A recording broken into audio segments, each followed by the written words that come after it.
नमस्कार, ये आकाशवाणी है। अभी आप मनोज कुमार शर्मा से समाचार सुनेंगे।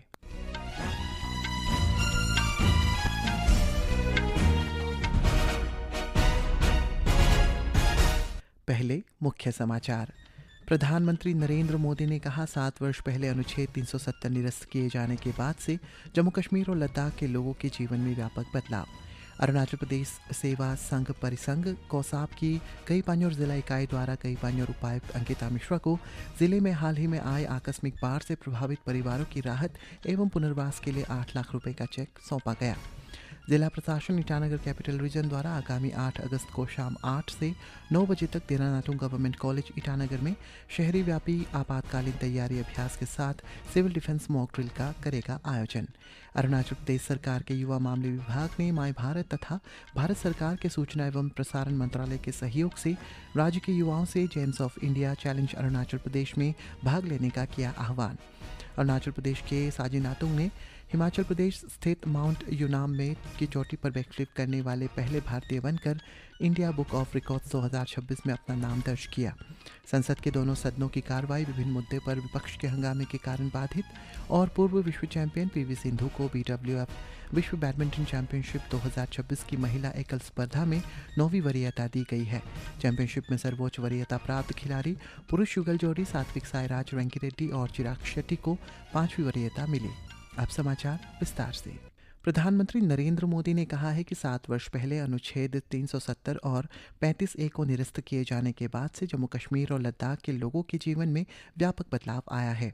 सोशल मीडिया पोस्ट में श्री मोदी ने कहा है कि दोनों केंद्र शासित प्रदेशों में बुनियादी ढांचे का विस्तार हुआ है और शिक्षा, स्वास्थ्य सेवा, उद्यमिता और खेल जैसे क्षेत्रों में अवसर बढ़े हैं। उन्होंने कहा कि संविधान पूरी तरह लागू होने से महिलाओं, वंचित समुदाय सहित उन लोगों को अधिकार मिले हैं जो दशकों तक अपने संवैधानिक अधिकारों से वंचित थे। प्रधानमंत्री ने कहा है कि आज का दिन इसलिए भी विशेष है क्योंकि देश इस वर्ष डॉक्टर श्यामा प्रसाद मुखर्जी की 125वीं जयंती मना रहा है। उन्होंने कहा है कि राष्ट्रीय एकता के प्रति डॉक्टर मुखर्जी का आजीवन समर्पण पीढ़ियों को प्रेरित करता रहेगा। श्री मोदी ने कहा है कि डॉक्टर मुखर्जी की परिकल्पना 5 अगस्त 2019 को ऐतिहासिक रूप से साकार हुई। जम्मू कश्मीर भाजपा अध्यक्ष और राज्यसभा सांसद सतपाल शर्मा ने अनुच्छेद 370 को निरस्त किए जाने को जम्मू कश्मीर के पूर्ण एकीकरण और विकास की दिशा में ऐतिहासिक कदम बताया। संसद परिसर में आकाशवाणी समाचार से बातचीत में उन्होंने दावा किया है कि अनुच्छेद 370 को हटाए जाने के बाद पिछले 7 वर्षों में जम्मू कश्मीर में महत्वपूर्ण प्रगति देखी गई है। आज ही के दिन 2019 में 370 को निरस्त किया गया और हम सब जानते हैं कि जिस ऊंचाइयों की तरफ आज जम्मू कश्मीर अग्रसर है वो अपने आप में दर्शाता है कि 370 हमारे ऊपर एक कलंक था, वो हट गया है। हमारी मातृशक्ति जिसकी शादी हमारे प्रदेश के बाहर होती थी, उनका हक जो था वो छिन जाता था, उनके प्रॉपर्टी राइट्स जो थे वो चले जाते थे। वाल्मीकि समाज के लोग, गोरखा समाज के लोग 370 हटने के बाद उनको उनका हक मिला है।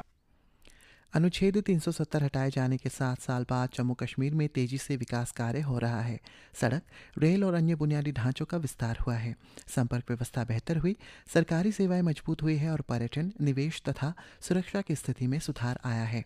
हमारे संवाददाता ने बताया है कि प्रदेश में इससे लोगों के जीवन में सकारात्मक बदलाव आए हैं। अनुच्छेद 370 निरस्त होने के बाद जम्मू कश्मीर में बुनियादी ढांचे में तेजी से विकास हुआ है। नई सुरंगें और सड़कों के चौड़ीकरण से जुड़ी परियोजनाओं से जम्मू कश्मीर राष्ट्रीय राजमार्ग को विकसित किया गया है, जो जिला सुरंग का काम पूरा होने वाला है और ये रणनीतिक रूप से महत्वपूर्ण श्रीनगर लेह राष्ट्रीय राजमार्ग पर हर मौसम में पहुंच प्रदान करेगी। वर्ष 2024 में यहाँ आने वाले पर्यटकों की संख्या 2,35,00,000 से अधिक रही, जिसमें 65,000 से अधिक विदेशी पर्यटक शामिल थे। सरकारी आंकड़ों के अनुसार 2019 से केंद्र शासित प्रदेश में लगभग 18,000 करोड़ का निवेश हुआ है। श्रीनगर से इशफाक शाह की रिपोर्ट के साथ समाचार कक्ष से मैं मुकेश कुमार बल। अरुणाचल प्रदेश सेवा संघ परिसंघ कोसाप की कई पान्योर जिला इकाई के 6 सदस्यीय प्रतिनिधिमंडल द्वारा याचुली स्थित जिला सचिवालय भवन में कई पान्योर उपायुक्त अंकिता मिश्रा को जिले में हाल ही में आए आकस्मिक बाढ़ से प्रभावित परिवारों की राहत एवं पुनर्वास के लिए 8 लाख रुपए का चेक सौंपा गया है। यह राशि सरकारी कर्मचारियों और शुभचिंतकों के सहयोग से एकत्रित की गई है, जिसका उद्देश्य कई पान्योर जिले के पोसा, निपको कॉलोनी तथा आसपास के क्षेत्रों में आए विनाशकारी आकस्मिक बाढ़ से प्रभावित लोगों लोगों की सहायता करना है। चेक प्राप्त करते हुए उपायुक्त ने कोसाप की इस सराहनीय पहल की प्रशंसा की। उन्होंने आश्वासन दिया है कि 8 लाख रुपए की राहत राशि का उपयोग पारदर्शी और विवेकपूर्ण ढंग से बाढ़ प्रभावित परिवारों के कल्याण, राहत एवं पुनर्वास के लिए किया जाएगा। जिला प्रशासन ईटानगर कैपिटल रीजन अरुणाचल प्रदेश द्वारा आगामी 8 अगस्त शनिवार को शाम 8 से 9 बजे तक देरा नातुंग गवर्नमेंट कॉलेज ईटानगर में शहर व्यापी आपातकालीन तैयारी अभ्यास के साथ सिविल डिफेंस मॉक ड्रिल का आयोजन करने जा रहा है, जिसके तहत शाम ठीक 8 बजे से एयर रेड सायरन बजाया जाएगा। उसके बाद 15 मिनट यानी 8:15 तक ईटानगर कैपिटल रीजन में ब्लैकआउट रहेगा। नागरिकों से सभी लाइट्स बंद रखने, घरों के भीतर रहने, न घबराने तथा जिला प्रशासन एवं आपातकालीन प्रतिक्रिया एजेंसियों के साथ संपूर्ण सहयोग करने का अनुरोध किया गया है। अभ्यास के दौरान यातायात प्रतिबंध लागू किए जाएंगे तथा आपातकालीन प्रतिक्रिया संबंधी गतिविधियां भी संचालित की जाएंगी। आम जनता से पुलिस, सिविल डिफेंस स्वयंसेवकों तथा मॉक ड्रिल के तैनात अन्य अधिकारियों के निर्देशों का पालन करने की सलाह जारी की गई है।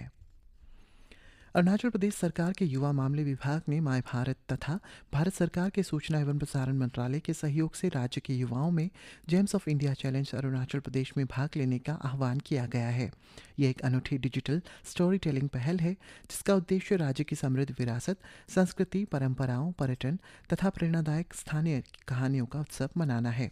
विभाग ने शैक्षणिक संस्थानों, युवा संगठनों, एनएसएस स्वयंसेवकों, माय भारत के सदस्यों, स्टार्टअप्स, पर्यटन क्षेत्र से जुड़े हितधारकों, गैर सरकारी संगठनों तथा स्थानीय समुदाय से सक्रिय भागीदारी करने का और युवाओं को अरुणाचल प्रदेश की समृद्ध सांस्कृतिक एवं प्राकृतिक धरोहर का ब्रांड एम्बेसडर बनने के लिए प्रेरित करने का आग्रह किया गया है। इच्छुक प्रतिभागी माय भारत के आधिकारिक इवेंट पेज पर पंजीकरण कर कार्यक्रम से संबंधित विस्तृत जानकारी प्राप्त कर सकते हैं। अरुणाचल प्रदेश के साजी नातुंग ने हिमाचल प्रदेश स्थित 6111 मीटर ऊंचे माउंट यूनाम में चोटी पर बैकफ्लिप करने वाले पहले भारतीय बनकर इंडिया बुक ऑफ रिकॉर्ड्स 2026 में अपना नाम दर्ज कराया है। इस उपलब्धि पर उप मुख्यमंत्री चाउना मैन ने सोशल मीडिया पर बधाई देते हुए लिखा है कि साजी नातुंग का यह उल्लेखनीय कारनामा असाधारण साहस, दृढ़ संकल्प और रोमांचकारी भावना का प्रतीक है जो अरुणाचल प्रदेश तथा पूरे देश के युवाओं को प्रेरित करेगा। संसद के दोनों सदनों की कार्रवाई नीट मुद्दे पर छात्रों के विरोध प्रदर्शन के दौरान कथित पुलिस कार्रवाई समेत विभिन्न मुद्दों पर विपक्ष के हंगामे के कारण बाधित हुई। सुबह 11 बजे लोकसभा की कार्रवाई शुरू होने पर अध्यक्ष ओम बिरला ने प्रश्नकाल शुरू करने का प्रयास किया। श्री बिरला ने सदस्यों से प्रश्नकाल के सुचारू संचालन में सहयोग का आग्रह किया गया। संसद चर्चा संवाद के लिए, आपके विचारों की अभिव्यक्ति के लिए प्रश्नकाल में महत्वपूर्ण प्रश्न पूछो। कई विभागों के महत्वपूर्ण प्रश्न हैं और आप नियोजित तरीके से पोस्टरबाजी करके प्रदर्शन कर सदन की गरिमा को घटाना चाहते हैं। मौसम विभाग ने असम और मेघालय में आज मूसलाधार बारिश का रेड अलर्ट जारी किया है। अरुणाचल प्रदेश, बिहार, कोंकण, गोवा, मध्य महाराष्ट्र, ओडिशा, पश्चिम बंगाल के तराई वाले क्षेत्र, सिक्किम, उत्तर प्रदेश और उत्तराखंड में मूसलाधार बारिश की चेतावनी भी जारी की गई है। भारत मौसम विज्ञान विभाग ने असम के लगभग सभी जिलों के लिए येलो अलर्ट जारी किया है तथा अगले 24 घंटों के दौरान राज्य में भारी वर्षा की संभावना व्यक्त की है। असम राज्य आपदा प्रबंधन प्राधिकरण के अनुसार बाढ़ से अब तक राज्य के 10 जिले प्रभावित हुए हैं, जिनमें शिवसागर, धेमाजी, कोलाघाट, चौरादेव और कामरूप महानगर शामिल हैं। कल बाढ़ से संबंधित घटनाओं में 2 और लोगों की मृत्यु हो गई, जिससे राज्य में बाढ़ से मृतकों की संख्या बढ़कर 89 हो गई है। बाढ़ की स्थिति का जायजा लेने के लिए ऊपरी असम के 5 दिवसीय दौरे पर गए तो मुख्यमंत्री डॉक्टर हिमंत बिस्वा शर्मा ने कल शिवसागर के एक राहत शिविर का दौरा किया। उन्होंने बाढ़ प्रभावित क्षेत्रों का भी निरीक्षण किया और जल प्रलय से प्रभावित शैक्षणिक संस्थानों की स्थिति की समीक्षा की। दौरे के दौरान मुख्यमंत्री ने बाढ़ में जान गंवाने वाले 10 लोगों की परिजनों को वित्तीय सहायता के रूप में 5-5 लाख रुपए के चेक प्रदान किए। राकेश तोले, आकाशवाणी समाचार, गुवाहाटी। इधर ईटानगर मौसम विभाग ने आज अरुणाचल प्रदेश के 12 जिलों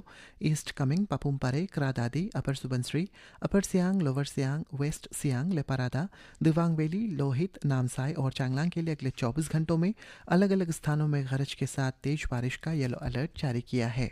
पूर्व विश्व चैंपियन पीवी सिंधु को BWF विश्व बैडमिंटन चैंपियनशिप 2026 की महिला एकल स्पर्धा में 9वीं वरीयता दी गई है।